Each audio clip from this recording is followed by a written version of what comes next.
Hello everyone, ఇలాంటి videos మీకు ముందుగా కావాలి అనుకుంటే మా ఛానల్ని సబ్స్క్రైబ్ చేసుకొని పక్కనే ఉన్న బెల్ ఐకాన్ని క్లిక్ చేయండి. అప్కమింగ్ రివ్యూలోకి వెళ్ళిపోదాం. చామంతి బాడీలో ఉన్న ఆర్గాన్స్ని అమ్ముకోవాలి అని ఆ రౌడీలు గట్టిగా ఫిక్స్ అవుతారు.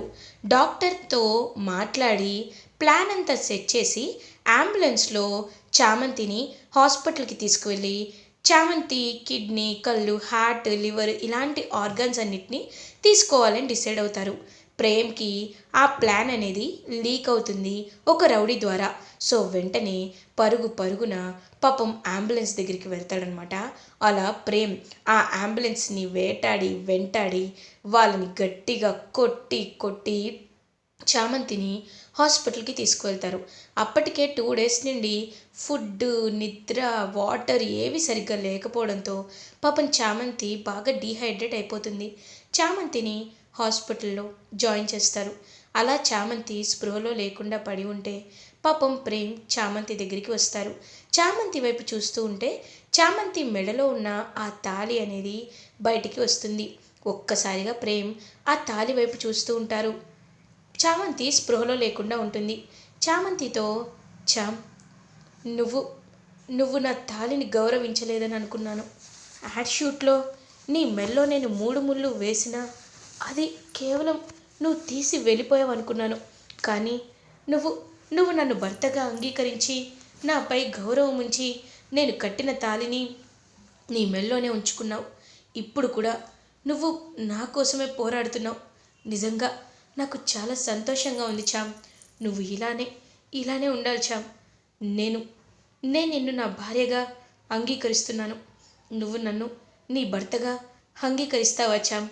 మన పవిత్రమైన బంధాన్ని ఎవరు ఎవరు విడతీయలేరు అనేసరికి పాపం చామంతి చేయి పట్టుకొని చెప్తూ ఉంటే చామంతి అలా ఇంకా మెల్లగా కళ్ళు తెరిచి ప్రేమ వైపు చూస్తూ ఆనంద బాష్పాలు, ఏడుపు వస్తూ ఉంటుంది చామంతికి.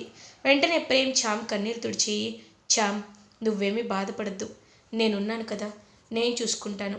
ఈ నిజాన్ని ఎలా అయినా నేను బయట పెడతానని చెప్పి పాపం అలా ఇంకా ప్రేమైతే చామంతిని ఓదారుస్తారు. అప్పుడే హర్షవర్ధన్, డాక్టర్ గారు, చామంతికి ఎలా ఉందని అడుగుతారు. ఇప్పుడు తనకి బాగానే ఉంది సార్ అని చెప్పి ఇంకా అలా లోపలికైతే పంపిస్తారనమాట. ఇంకా లోపలికి వెళ్ళేసరికి చామంతి దాచేసుకుంటుంది తన తాళిని. ఇంకా దాచుకొని వెంటనే చూస్తూ ఉంటుందన్నమాట. అమ్మ చామంతి, ఇప్పుడు ఎలా ఉందమ్మా అంటారు. నాకు పర్లేదు అయ్యగారు అని అంటుంది.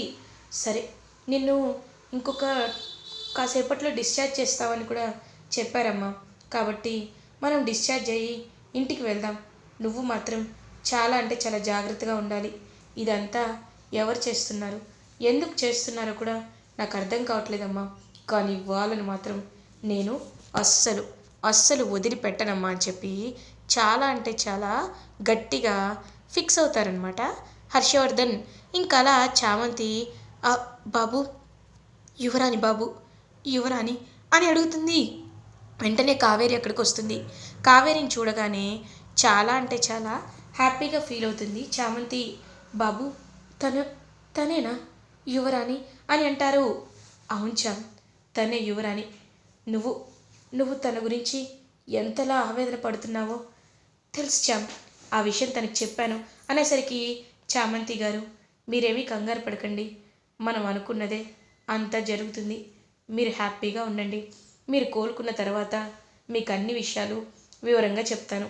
కానీ మీకు ఒక్కటి చెప్తున్నాను, ప్రేమ్ లాంటి వారు మీ జీవితంలో ఉన్నారు అంటే అది మీ పూర్వజన్మ అదృష్టం.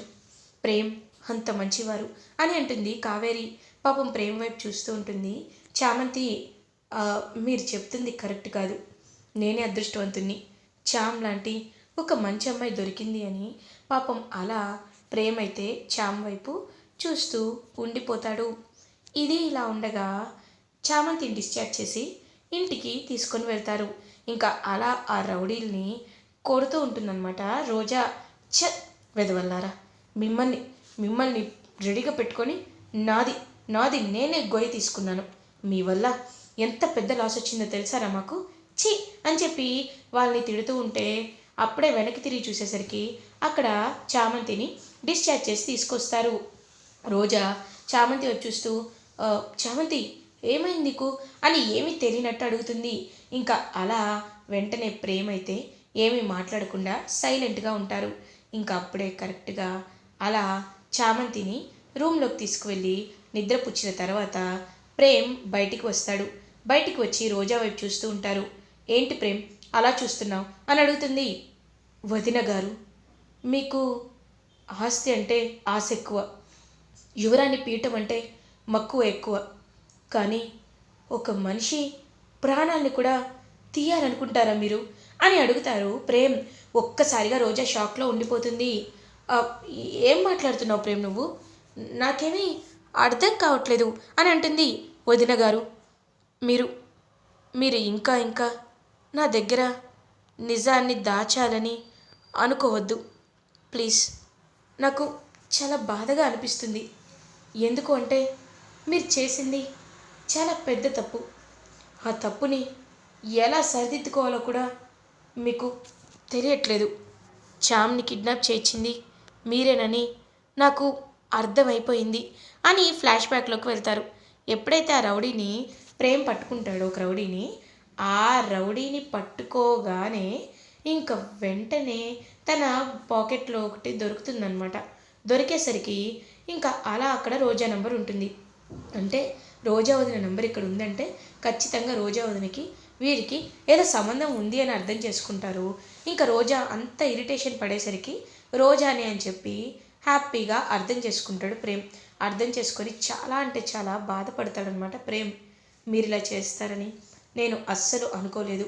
నిజంగా నాకు చాలా అంటే చాలా బాధగా ఉంది. మీరు మాత్రం ఇలా చేయడం కరెక్ట్ కాదు అని చెప్పి పాపం చాలా గట్టిగా చెప్పి అలా అక్కడి నుండి అయితే వెళ్ళిపోతాడు ప్రేమ్.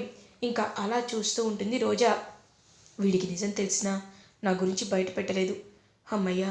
లేకపోతే ఖచ్చితంగా ఈ నిజాన్ని చామంతి తెలుసుకుంటే నేను యువరాన్ని కాదు అనే విషయం అది చెప్పేస్తుంది. అలా అలా జరగకూడదు అని చెప్పి ఇంకా అలా అక్కడి నుండి అయితే వెళ్ళిపోతుంది రోజా. ఇది ఇలా ఉండగా కొన్ని డేస్ పాస్ అవుతాయి. చామంతి అలా ఇంకా కోలుకుంటుంది. చామంతి కోలుకున్న తర్వాత ప్రేమ్ అలా చామంతి వైపు చూస్తూ ఉంటాడు. చామ్, ఇప్పుడు నీకు ఎలా ఉంది చామ్ అని అడుగుతారు. పర్లేదు బాబు, ఇప్పుడు నేను బాగానే ఉన్నాను. కాకపోతే నాకంటూ ఒక బాధ బాబు, యువరానమ్మని నా వల్లే అని అనేసరికి, చామ్ నువ్వేమీ కంగారు పడద్దు, ఇప్పుడు మనం అనుకున్నదే జరుగుతుంది. యువరాణి కావేరి అని తెలిసింది కదా, తన్ని తాను ప్రూవ్ చేసుకుంటే ఇంకా అన్ని సమస్యలు తీరిపోయినట్టే చామ్. ఎలాగో ఆ సుందరమూర్తి గారు యువరాణి కావేరి గారే అనే ఒక అతి పెద్ద నిజాన్ని తీసుకువస్తానని చెప్పారు కదా, అలాంటప్పుడు ఇంకా ఇంకా ఎందుకు మనం భయపడ్డాం, ఖచ్చితంగా చేద్దాం చామ్ అని చెప్పి ఇంకా అలా ప్రేమ అయితే ధైర్యం చెప్తూ ఉంటాడు చామ్తో. ఇది ఇలా ఉండగా మార్నింగ్ అవుతుంది. ఇంకా అలా చామంతి ప్రేమ్ ఇద్దరు హ్యాపీగా ఉండేసరికి, చామ్ మనిద్దరం బయటికి వెళ్దామా అని అడుగుతారు. బాబు ఎందుకు బాబు అని అంటుంది. ఎందుకంటే మనిద్దరం భార్యాభర్తలమయ్యాం కదా, భార్యాభర్తలుగా నిన్ను హ్యాపీగా బయటికి తీసుకువెళ్ళాలి అని అనిపిస్తుంది కదా చామ్ అని అంటారు. బాబు మీరు మరీ ఎక్కువగా ఊహించుకుంటున్నారు, నాకు ఇంట్లో చాలా అంటే చాలా పనులున్నాయి బాబు అని చెప్పి ఇంక చామంతి అలా వెళ్ళబోతూ ఉంటే చామంతి వైపు చూస్తూ ఉంటాడనమాట ప్రేమ్. ఇంకా అలా చామంతి ఏమో ప్రేమ్ వైపు చూస్తూ ఉంటుంది. కరెక్ట్గా అప్పుడే సుందరమూర్తి గారు వస్తారు. ఇంటికి వచ్చేసరికి ఒక్కసారిగా అలా ఇంకా షాక్లో ఉండిపోతుంది రమాదేవి. నువ్వు నువ్వు అని అంటారా సుందరమూర్తి. ఆ నేను నా పేరు రమాదేవి అని ఇంక చాలా గట్టిగా చెప్తుంది. ఓ మీ పేరు రమాదేవియా, ఈవిన్నెక్కడో చూసినట్టుందే అని అనుకుంటారు. ఇంక వెంటనే రమాదేవి, ఇతనేంటి ఇక్కడికి వచ్చాడు, ఇంకా నన్ను సరిగ్గా గుర్తుపట్టలేదు కాబట్టి నాకు కాస్త ప్రశాంతంగా ఉంది. ఇతను గనక గుర్తుపడితే నేనే రమణమనని ఇతనందరికీ చెప్పేస్తాడు అని రమాదేవి టెన్షన్ పడుతూ ఉంటే అప్పుడే హర్షవర్ధన్, సుందరమూర్తి గారు రండి, ఇదిగో రమ, తనెవరో తెలుసా, సుందరమూర్తి గారు. ఆయనే ఆయనే మనకి రాణివారు రాజావారు ఉన్నారు కదా, వాళ్ళ దగ్గర ప్రధాన మంత్రిగా ఈయన ఉండేవారు. ఈయనకి రాజావారు రాణివారి గురించి అన్ని విషయాలు తెలుసు అని చెప్పి ఇంకా మొత్తం చెప్పేసరికి అలా చూస్తూ ఉంటుందన్నమాట రమాదేవి. ఇప్పుడు వీరెందుకు ఇక్కడికి వచ్చారు హర్ష అని అడుగుతుంది.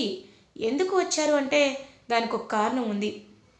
ఇన్ని రోజులు మనం రోజానే యువరాణి అని అనుకున్నాం, కానీ కాదు కదా, ఆ నిజం తెలియడానికే ఇక్కడికి వచ్చారు అని అంటారు. ఏంటి, రోజా యువరాణి కాదా? ఏంటి హర్ష, మళ్ళీ స్టార్ట్ చేసావా? రోజా యువరాణి కాదు అంటున్నావేంటి? నేను ఒప్పుకోను అని అంటారు. అవునమ్మా, మీరు అనుకుంటున్న అమ్మాయి యువరాణి కాదు. యువరాణి నా నా మనవరాలు. తన్ని నేను ఎప్పటి నుండో నా మనవరాలుగా గారాబంగా పెంచాను. కానీ యువరాణి అనే విషయం ఎవరికి చెప్పొద్దు అని చెప్పి వాళ్ళు చాలా గట్టిగా నా దగ్గర మాట తీసుకున్నారు రాజావారు. అందుకే ఈ విషయాన్ని నేను చెప్పలేకపోయాను.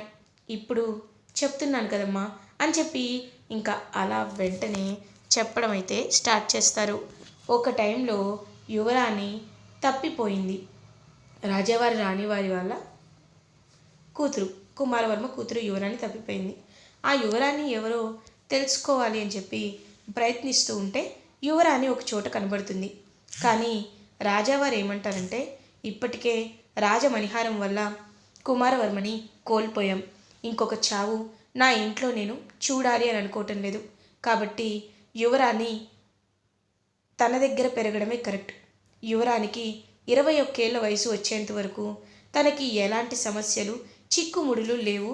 తను ఖచ్చితంగా యువరాణి అని ప్రకటించాల్సిన సమయం వచ్చినప్పుడు మాత్రమే యువరాణి అని చెప్పి ప్రకటించండి అని చెప్పి చెప్పేసరికి ఒక్కసారిగా అలా ఇంకా షాక్లో ఉండిపోతారు ఇదంతా విని. అంటే యువరాణి అని అంటారు. అవును, తనే యువరాణి, పరీక్షలు కాదు ఏమీ కాదు, తను యువరాణి అని మాకు తెలుసు అని చెప్పి ఇంకా చాలా అంటే చాలా గట్టిగా చెప్తారు. ఇంకా వెంటనే అలా యువరాణి దగ్గరికి వస్తుంది రోజా. నువ్వు నిజంగా యువరాణి అవుదామని అనుకుంటున్నావా? చంపేస్తాను అని అనేసరికి అప్పుడే చామంతి వచ్చి, ఏంటి రోజా అమ్మ, ఇక్కడ కూడా మీరు బెదిరిస్తున్నారా? ఇప్పుడు కావేరి యువరాణిగా వచ్చింది, అలాంటప్పుడు కావేరిని నమ్మరా మీరు అని అనేసరికి చామంతిని చూసి ఒక్కసారిగా ఆయనైతే షాక్లో ఉండిపోతారు. ఇంకా షాక్ అయిపోయి అలా ఇంకా తన చేతిలో ఉన్న వస్తువుల్ని కింద పడేస్తారు సుందరమూర్తి. ఒక్కసారిగా చామంతి అలా చూస్తూ ఉంటుంది. అమ్మా, మీరు మీరు మీరు అని చెప్పి షాక్లో ఉంటారు. సార్, ఏమైంది మీకు, ఎందుకు అలా ఉన్నారు అని అడుగుతారు. ఇంకా వెంటనే అలా చూస్తూ ఉంటుందన్నమాట చామంతి అయితే.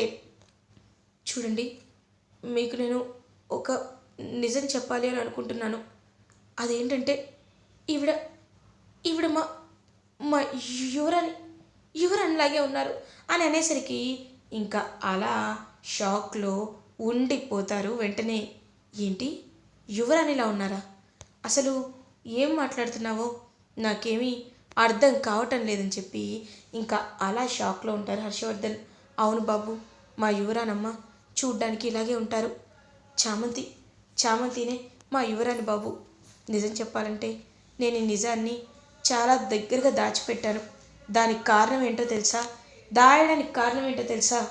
కావాలంటే ఈ ఫోటో చూడండి అని చెప్పి ఇంకా అలా చామంతి ఫోటోని చూపిస్తారు. ఒక్కసారిగా ఆ ఫోటో చూసి చామంతి ప్రేమైతే షాక్ అయిపోతారు. ఆపండి అని అంటుంది రోజా. ఒక్కసారిగా అందరూ రోజా వైపు చూస్తారు. ఏంటి, మీ కంటికి మేమేమైనా పిచ్చి వాళ్ళలా కనబడుతున్నామా? లేకపోతే మాకేమీ తెలీదు అని అనుకుంటున్నారా? చూడండి, మీరు చేస్తుంది చాలా పెద్ద తప్పు.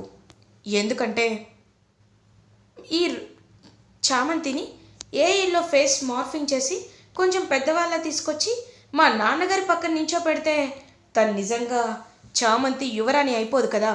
యువరాణికి ఉండాల్సిన లక్షణం ఒక్కటి కూడా దానికి లేదు. అలాంటప్పుడు తను యువరాణి ఎందుకు అవుతుంది? ఎందుకు అవుతుంది అని చెప్పి రోజా చాలా గట్టిగా అడుగుతుంది. యువరాణి అవునో కాదో అని మీరెలా డిసైడ్ చేస్తారు? మావయ్య గారు, అత్తయ్య గారు, ఈ చామంతినే కావాలని ఇదంతా చేస్తుంది. నాకు ఆ విషయం అర్థమైంది అని అంటారు.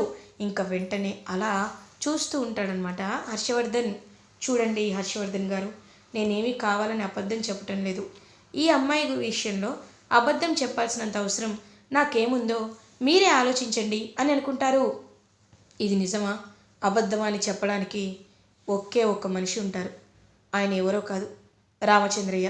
రామచంద్రయ్యని పిలిపించండి అని చెప్పి ఇంకలా రామచంద్రయ్యనైతే పిలిపిస్తారు.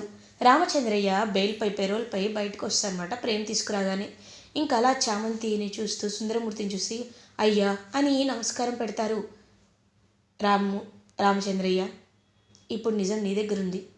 నిజం రివీల్ చేయాల్సిన సమయం ఆసన్నమైంది కాబట్టి చెప్పు రామచంద్రయ్య అని అంటారు.